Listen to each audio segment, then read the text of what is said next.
Mas eu tenho a minha sugestão, um pouco mais radical. Palácio dos Bandeirantes não faz mais sentido aqui no Morumbi. Já passou da hora de políticos que querem se isolar dos eleitores e de quem paga os seus salários. Ter saído dos Campos Elíseos foi um dos grandes dramas do centro de São Paulo.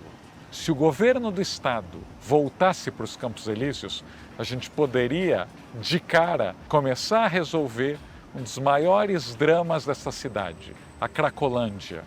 Não ter grandes empresas nem políticos por perto fez com que a gente praticamente desprezasse a tragédia humanitária que ali acontece. Se o governo estivesse na Avenida Rio Branco, no Palácio dos Campos Elíseos, assim como as demais secretarias, em tantos palacetes vazios ou subutilizados por lá, seria bem mais difícil a PM, o governo ignorarem o drama. Os tomadores de decisões lá nos Campos Elíseos poderia ser o início de um retorno a um centro mais justo e que um grande problema de saúde e também de segurança pública seja enfrentado. Essa proposta que vocês acabaram de ver, eu fiz há mais de 2 anos, quando este canal, São Paulo nas Alturas, ainda era um bebê, estava engatinhando. E nem Tarcísio, nem Haddad ainda eram candidatos a governador.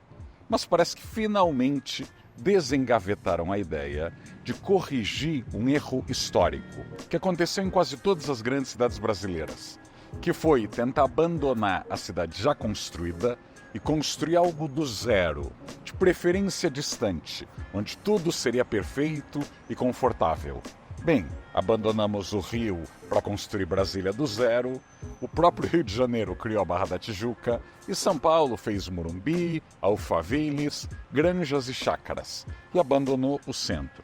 Há exatos 60 anos, o governador Adhemar de Barros decidiu abandonar este palácio aqui, o Palacete dos Campos Elíseos, para levar a sede do governo para o Morumbi, onde a família dele tinha muitas terras, e instalar o governo do estado num palácio, por assim dizer, de arquitetura fascista com cara de fazenda que deu muito errado, o Palácio dos Bandeirantes. E até hoje, 60 anos depois, são milhares de funcionários públicos, de visitantes, que têm que chegar lá de carro. Não tem metrô, não tem nada para se fazer a pé ao redor do palácio. Aliás, até quem chega a pé na calçada tem uma viagenzinha até o portão mais próximo. Então, voltar o governo para o centro é um acerto.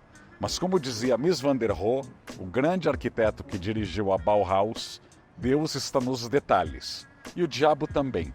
No episódio de hoje, vamos falar que detalhes têm que ser aí muito bem atendidos na mudança do governo.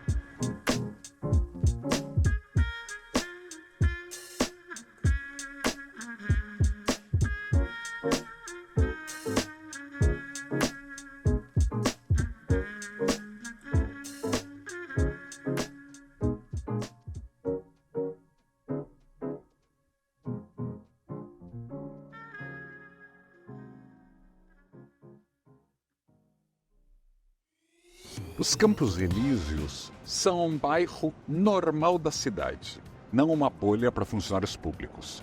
Aqui tem metrô, tem corredor de ônibus, já tem boteco, farmácia, salão de beleza e está no meio da cidade. Ou seja, os milhares de funcionários públicos que podem morar na Zona Leste, na Zona Norte, na Zona Sul, podem se encontrar numa área realmente central e que foi esvaziada há décadas. O concurso de arquitetura que acaba de ser convocado tem aí uma grande responsabilidade para a gente não repetir os erros de Brasília, nem do centro administrativo lá do Oeste, em Belo Horizonte, e nem da cidade universitária da USP, fazer um monte de prédios vistosos, distantes entre si, numa espécie de cidade isolada. O ideal é que esses prédios se misturem com a cidade. Aliás, fazer prédio bonito, onde as pessoas chegam no estacionamento, pegam o elevador e voltam para o estacionamento, é coisa da Faria Lima. Então tem que evitar que a Faria Lima seja repetida aqui. Que tal vários desses prédios sem estacionamento? e que façam aí um estacionamento num dos cantos e que nessa esplanada, como estão chamando, ou na Praça Cívica, os funcionários caminhem um pouco. Restaurantes, serviços para os funcionários não sejam colocados erroneamente no meio do terreno ou do lote. Não criar uma espécie de clausura para os funcionários públicos, para os políticos se esconderem. Tem que ficar na rua. Parece algo simples, mas nem Faria Lima, nem Morumbi, nem os grandes centros comerciais de São Paulo conseguiram fazer. A gente vai ter que testar um bairro mais sustentável e mais caminhável para esse século XXI. Boa parte da arquitetura paulista e dos prédios públicos de São Paulo dão as costas para a calçada e para a cidade. Dá uma olhada nos edifícios de tribunais, Poder Judiciário, Assembleia Legislativa, prédios públicos em geral. Até o hospital aqui da Cracolândia tem vídeo aqui no canal sobre ele.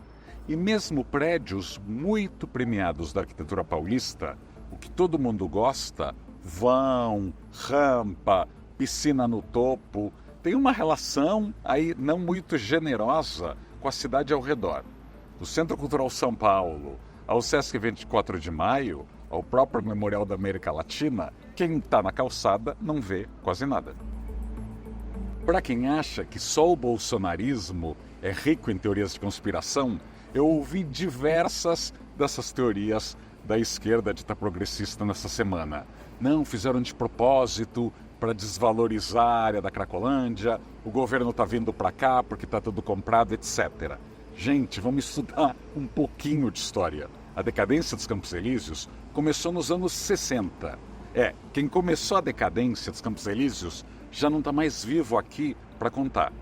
A rodoviária da Júlio Prestes ajudou e muito a decadência da região, a saída de todo o governo do estado, ou seja, de milhares de funcionários que aqui consumiam e que aqui viviam, a criação de um minhoquinha, por assim dizer, aqui na Avenida Rio Branco, um moinho que fechou e depois virou uma favela, e que diversos prefeitos prometeram que iam urbanizá-la e nunca nada saiu do papel.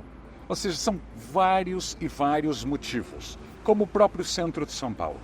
Então, essa desvalorização não começou hoje, assim como a Cracolândia não começou há 2 ou 5 anos. A Cracolândia já tem 30 anos. E todo mundo fez promessas com resultados muito modestos ou enxugando gelo. Aliás, há Cracolândias em todas as grandes capitais do Brasil. A população em situação de rua cresce em todas as grandes cidades. Muda governo, sai governo, a política econômica pode mudar, mas mais gente está desamparada economicamente, na sua saúde mental e até nas dependências químicas. Problemas contemporâneos que até cidades ricas do mundo não conseguem consertar. O novo centro administrativo do governo do estado vai se espalhar em 4 quarteirões ao redor do terminal Princesa Isabel, que também vai ser substituído por prédios do governo do estado.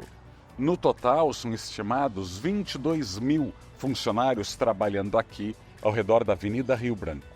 Atualmente, são 60 prédios espalhados pela cidade que abrigam a burocracia estadual. É uma mudança gigantesca nesta área. Ao redor do Palácio dos Campos Elíseos, há diversos casarões abandonados ou pouco utilizados pelo governo do estado desde os anos 60. Aliás, seria uma boa ideia que o governo do estado enfrentasse a burocracia e conseguisse não só restaurar esses palacetes, mas construir anexos novos nos terrenos que estão desocupados. É uma maneira de não ter casarões históricos de novo esquecidos. Aqui temos um exemplo do que governos não devem fazer. Aqui é o antigo Palácio dos Campos Elíseos, que foi sede de governo, e tem essa muralha, que criou aí uma das calçadas mais inseguras de uma área famosa pela insegurança, como é a Cracolândia, como são os Campos Elíseos. Então tem esse muro aí altão, eles até pintam de amarelo histórico de vez em quando, mas é um imã para quem quer despejar lixo, para quem quer fazer sujeira e para o pedestre não caminhar por perto. Já o governador Tarcísio anunciou que vai continuar trabalhando lá do Palácio dos Bandeirantes, o que para mim é um erro enorme.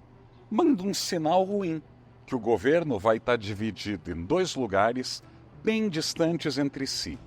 Ele precisa vir para cá e não gastar, ter aquele palácio enorme, terreno de 100 mil metros quadrados, continuando a travancar o trânsito do Morumbi, onde ninguém chega a pé. Ele tem que vender aquela propriedade, vender aquele palácio, que não tem importância arquitetônica alguma, e tentar falar com empresários, e aí a diplomacia pessoal dele é usar o poder do nome do governador para tentar atrair empresas para cá. A gente precisa aprender com os erros de Brasília, que todas as cidades copiaram. O bairro para morar, o bairro para trabalhar, o bairro de repartições públicas. Não, se Campos Elíseos virar um bairro de repartições públicas, de novo teremos um lugar que à noite e aos finais de semana será vazio e inseguro. Então é fundamental que ele venha, fale com empresas e pense em habitação. Já existe um conjunto habitacional enorme ali na Júlio Prestes, em frente à Sala São Paulo, mas não é suficiente. Aqui tem que ter classe média, classe alta, renda mais humilde, misturada. Isso é muito importante.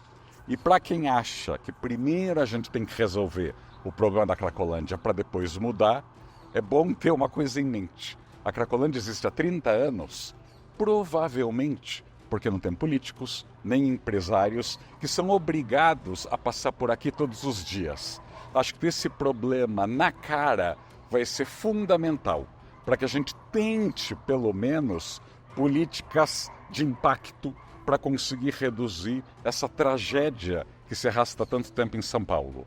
Então, ficar esperando que esse problema se resolva, olha, nem Nova York, nem Londres, nem Vancouver, nem cidades muito mais ricas ainda conseguiram resolver seus problemas de dependência química e de gente na rua, como Los Angeles. Então, que o governo esteja aqui e que tenha que ver todos os dias essa tragédia. É bom para quem mora no centro, é bom para quem mora em Campos Elíseos e vai ser fundamental para a gente tentar salvar centenas de pessoas que estão aqui. Será que esse projeto vai sair mesmo do papel? Cabe a nós cobrarmos, inclusive, a velocidade. Paulista ou paulistano tem razão de ser cético, porque já teve várias promessas de nova luz, de Arco do Futuro, de novo centro, de bairro novo, o Anhangabaú seria uma praça incrível e um longo etc. Jornalista, especialmente quem cobre cidade e urbanismo, tem que colocar o urbanismo à frente da política partidária.